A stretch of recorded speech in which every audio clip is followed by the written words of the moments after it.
అంటే ఇప్పుడు in terms of your remunerations అవి ఇప్పుడు బాగా కాస్ట్లీగా ఉన్నావా ఇండస్ట్రీలో?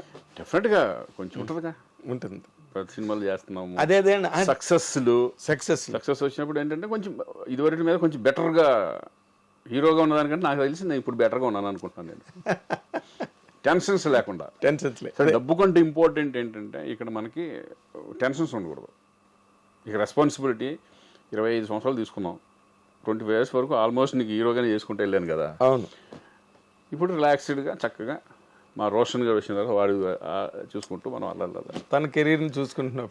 మన సినిమాలు మనం చేసుకుంటూ మధ్య మధ్యలో కోట బొమ్మలు లాంటి క్యారెక్టరైజ్ మంచి సినిమాలు వస్తే హీరోగా ఒక డిఫరెంట్ కాన్సెప్ట్లో వెళ్దాం అనే ఉద్దేశం కూడా ఉంది. 2-3 జరుగుతున్నాయి మన ప్రాజెక్ట్స్. ఓకే, నేను హీరోగా చేసేది, బట్ డిఫరెంట్ కాన్సెప్ట్ వెళ్దామని.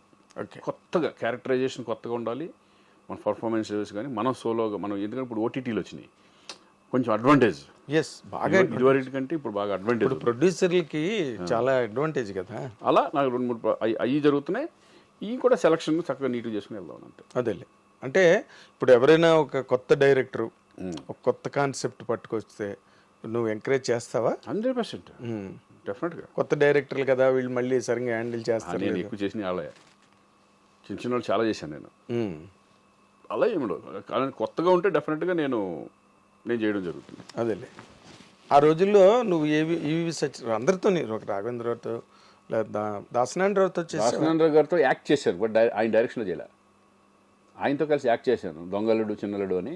దొంగలుడు చిన్నలుడులో చేశాను, చిన్నలుడు 1-2 సినిమాలు చేశాను ఆయనతో. అంత ఆరేప ఉంది మళ్ళీ, కానీ ఆయన డైరెక్షన్లో చేయలే. అదేలే, ఆయన ఒక్కరినే మిస్ అయ్యావు అయితే నువ్వు. ఆయన డైరెక్షన్లో ఒకటి మిస్ అయ్యాను. అలాగే ఆర్టిస్ట్లో రామారావు గారిని మిస్ అయ్యాను. నాగేశ్వరరావు గారితో చేశాను, కృష్ణరాజు గారితో చేశాను, కృష్ణ గారితో చేశాను. తర్వాత ఇంక చిరంజీవి గారు, వెంకటేష్, నాగార్జున, బాలకృష్ణ, శోభనబాబు గారితో చేసావు. శోభనబాబు గారితో చేయలే. ఓకే, శోభనబాబు గారితో అది నేను చూడలేదు నేను. అవునా? చూడలేదు, ఎప్పుడు కలవలేదు. అప్పటికే ఆయన ఇండస్ట్రీ వదిలేసి మానేశారు కదా. ఎప్పుడో మానేశారు ఆయన. ఈవి గారి సినిమా లాస్ట్లో ఒకటి చేసినట్టున్నారు, తర్వాత వచ్చిన తర్వాత. ఇప్పుడు నార్మల్గా రామ్ చరణ్, చిరంజీవి గారితో చేసావు నువ్వు, ఆయనతో మంచి క్లోజ్ అసోసియేషన్. రామ్ చరణ్తో కూడా ఆల్రెడీ చేసావు, ఇప్పుడు మళ్ళీ చేస్తున్నావు. అసలు వీళ్ళిద్దరి మధ్యలో నీకు కనిపించే ఒక స్పష్టమైన డిఫరెన్స్ కానీ పోలిక కానీ? ఇద్దరిలో ఇదే నాకు తెలిసి పోలికలే ఉన్నాయి ఎక్కువ. అవునా? ఎక్కువ పోలికలే. అంతేనా? అంటే ఆర్టిస్టుల్ని చక్కగా చూసుకోవడం కానీ, ఇది కానీ ఎక్కువ. అంటే చాలా ఎలా ఉంటుందంటే, ఇప్పుడు అన్నయ్యతో చేసినప్పుడు ఆయన కష్టపడే విధానం, ఇవన్నీ కూడా చరణ్లో ఉంటాయి. కష్టపడే విధానం చరణ్లో ఉంది. ప్లస్ కామన్ ఏంటంటే చక్కగా ఇప్పుడు మామూలుగా చూసుకుంటే భోజనాల దగ్గర కానీ, ఆర్టిస్టులను బాగా చూసుకోవడం కానీ, ఫుడ్ అందరికీ చక్కగా బాగా వచ్చిందా లేదా, బాగుంటుందా లేదా యూనిట్లో చూసుకోవడం, ఇవన్నీ కూడా ఆయనకి ఉంది. చరణ్ కూడా same. Okay, same. Charan is అంటే అనేలాగా డిగ్నిఫైడ్, అంటే ఎక్కడ చాలా పెద్ద, చాలా మెచ్యూర్డ్ గాయ్. చాలా హీస్ వెరీ ఇంటెలిజెంట్, చాలా మెచ్యూర్డ్ గాయ్. స్టబ్బన్ చక్కగా నీట్గా ఉంటుంది. కానీ ఆర్టిస్టులు పలకరించే విధానం కానీ, అందరినీ ఓన్ చేసుకోవడం కానీ, ఇవన్నీ సూపర్గా. ఇప్పుడు అన్నయ్య సేమ్. ఇప్పుడు అన్నయ్య సెట్కి వెళ్తే కమెడియన్స్ కానీ వాళ్ళు అందరితో కలిసి ఒక భోజనం చేస్తూ ఉంటారు, అందరిని పిలిచి దగ్గర తీసుకుని మాట్లాడుతూ ఉంటారు కూర్చొని. సేమ్ అదే చరణ్ కూడా. అవునా? చాలా మీ ఇద్దరి మధ్యన ఎట్లా ఉంటుంది ఇంటిమసీ? చాలా బాగుంటుంది. అన్న అంటాడు. అవునా? చాలా మంది, అంటే కొంతమంది అయితే యాక్చువల్గా బాబాయ్ అంటారు, అనవచ్చు కానీ, బట్ నన్ను అన్న అంటారు. ఓకే, అన్న అనుకుంటూ ఈజ్ రెస్పెక్ట్ చాలా బాగా ఇస్తారు. ఎందుకంటే అన్న దగ్గర నుంచి వచ్చినప్పుడు చాలా రెస్పెక్ట్గా. అసలు బాగా ఇష్టంగా నీకు రామ్ చరణ్లో ఈ ఇష్యూ నాకు భలే ఇష్టం అని నీకు? నాకేంటంటే decent, is very decent person. Stubborn and decent. ఆ డీసెన్సీ, ఆ హుందాతనం, అది బాగా నచ్చుతుంది నాకు.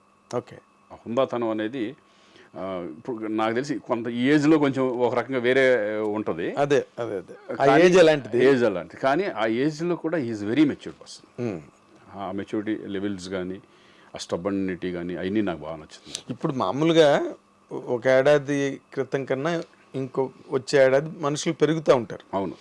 ఇప్పుడు గోవింద్ అందరవాడలో చేసిన చరణ్కి ఇప్పుడు చరణ్కి డిఫరెన్స్ అనేది ఏంటంటే, నాకు అప్పుడు ఎలాగున్నాడో ఇప్పుడు అలాగే ఉంది.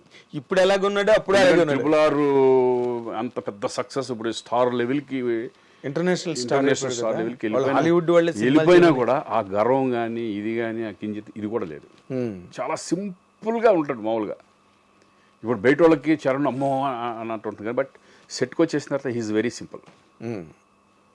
ఎందుకంటే ఇంటర్నేషనల్ స్టార్ హాలీవుడ్ వాళ్ళే సినిమాలు చేయమని అడుగుతున్నారు పక్కన. లేదండి, ఇప్పుడు నేను అనేది ఏంటంటే ఇప్పుడు తారక్తో చేస్తున్నప్పుడు ఫస్ట్ సినిమా నేను తారక్తో చేస్తాను ఫస్ట్ టైం. తారక్ కూడా నాకు ముందు నుంచి తెలుసు, నేను సినిమాలు చేయకపోయినా బిగినింగ్ నుంచి మా ర్యాప్ ఉంది. ఎలా? మేము ఫస్ట్ బిగినింగే మా ఇంటి పక్కన అక్కడ శ్రీనగర్ కాలనీలో ఉండేవాడు, ఇంకా హీరో అవ్వాలి అప్పుడు. అప్పటి నుంచి తెలుసు నాకు. అప్పుడు ఆయన ఏంటంటే ఎనర్జీ లెవెల్స్ ఎక్కువ, టప మాట్లాడతా చక్కగా గోల చేస్తూ ఉంటాడు. అది ఇప్పటికి తగ్గల. అవునా? ఇప్పుడు అదే సరదా, అదే గోలగా ఉంటాం, ఒకసారి ఏడిపించడం ఈ టైప్లో. అంటే వాళ్ళు మారలా, యాజ్ ఇట్ ఈజ్ అలాగే ఉన్నారు. ఇమేజ్ పరంగా ఇమేజ్లు మారుతాయి కానీ పర్సనాలిటీ మారలా. అదే మనుషులుగా అలాగే ఉన్నారు, పర్సనాలిటీ మారలా. అది నాకు బాగా. అదే ఇప్పుడున్న యంగర్ జనరేషన్ లో అందరు హీరోలతో చేసావు కదా నువ్వు. ఆల్మోస్ట్ మహేష్ బాబుతో చేయలే, ప్రభాస్ వీళ్ళతో కొంతమందితో చేయలే. అంటే చాలా స్టార్ట్ అయిందిగా నాకు, చేద్దాం. మొన్న అఖండతోనే కదా ప్రారంభం. అవును, మొన్న కదా సెకండ్ ఇన్నింగ్స్. అంతే, సెకండ్ ఇన్నింగ్స్ కదా. అంతే, సెకండ్ ఇన్నింగ్స్ లాగా బోనస్ అనుకుంటాం. అంతే, బోనస్ కరెక్ట్. ఇది ఈ వర్డ్ కరెక్ట్, బోనస్. ఎందుకంటే ఊహించని మలుపు. అదేంటి నా మెంటాలిటీలో ఏంటంటే నేను ఇండస్ట్రీలో ఉండాలి అనేది మెంటాలిటీ ఉంది కాబట్టి నేను ఇమేజెస్ కానీ వాటికి పోకుండా చక్కగా మనం ఉన్న దాంట్లో హ్యాపీ ఫ్యామిలీ సెటప్ లాగా వెళ్తున్నాం అంతే, ఎవరు అడిగినా. అంటే మహేష్ బాబుతో ప్రభాస్తో ఇంతవరకు ఛాన్సులు రాలేదా? ఇప్పుడే వచ్చి మిస్ అయ్యాయా? లేదు, రాలా. ఎప్పుడు అనుకోలేదు, అంటే తారక్తో నేను అనుకోలేదు, ఎక్స్పెక్ట్ చేయలే. ఇప్పుడు దేవరాలో తారక్తో వచ్చింది అవకాశం. అలాగే చూసి ఇవి కూడా ఎప్పుడన్నా వస్తాయి, చూద్దాం. మంచిగా తప్పకుండా వస్తాయి. ఎందుకంటే And for more videos, please subscribe to iDream. Please subscribe to iDream. Please subscribe iDream. And please subscribe to iDream. For more videos, subscribe to iDream. please like, share and subscribe to the channel. Congratulations, iDream. Subscribe to iDream. Subscribe to iDream.